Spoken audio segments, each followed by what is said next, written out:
SMBTचे सर्व डॉक्टर्स, त्यांचे सहकारी, आपल्या शिक्षिका मॅडम आणि विद्यार्थी मित्रांनो, आपल्याला ज्ञात आहे की SMBT रुग्णालय माहिती आहे आपल्याला सर्वांचा परिचय आहे आणि आपल्या गावातले बहुतेक जण ते वर्कर स्वरूपात कामाला पण आहेत, त्यांना त्याबद्दल बरीचशी माहिती आहे. आणि मागच्या 1-2 वर्षापूर्वीच त्यांनी आमच्याकडे असं एक वर्कशॉप घेतलं होतं इथेच, आणि त्या संदर्भात पुन्हा आपण या आज संकल्प संपूर्ण स्वास्थ्य या विषयाबद्दल आमच्या इयत्ता 4थीच्या विद्यार्थ्यांना माहिती देण्यासाठी आपण इथे आमच्या शाळेची निवड केली, त्याबद्दल प्रथमतः आपले आभार.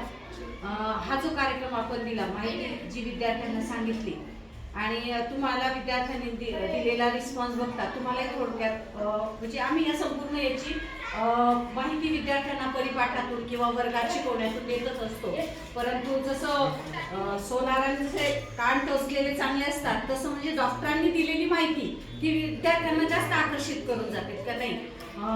डॉक्टर मॅडम सांगतात ते खरे आणि याचं विद्यार्थी अनुकरण करतात आणि ही तुम्ही जी दिलेली माहिती ती आमचे विद्यार्थी नक्कीच घरी सांगतील. त्यांच्या आईवडिलांना हा निरोप जाईल का आमच्या मॅडम अशा म्हटल्या, डॉक्टर मॅडम आल्या होत्या, त्यांनी असं खायला सांगितलं, फळांचा वापर करायला सांगतात आणि ही मुलं पण खूप चिडते, त्याचा वापर करतात, ती लक्षात ठेवतील ही सर्व माहिती आणि ती घरी पण सांगतील. आणि आमचं अजून असेल तुम्ही जे आम्हाला साहित्य देणार आहे तर आम्हाला म्हणजे हे सेशन घेतल्यानंतर असं वाटलं का ही जी तुम्ही माहिती दिली ना ती परिपाठात जास्त अजून उपयुक्त झाली असते, म्हणजे त्यांचा 300 विद्यार्थ्यांचा लाभ झाला असता. पण तुमचं हे सेशन वेगळं आहे, तुम्हाला 30 विद्यार्थी पाहिजे होते, पण तुम्ही जी माहिती दिली ते आम्ही नक्कीच विद्यार्थ्यांना उद्या परिपाठात सांगू.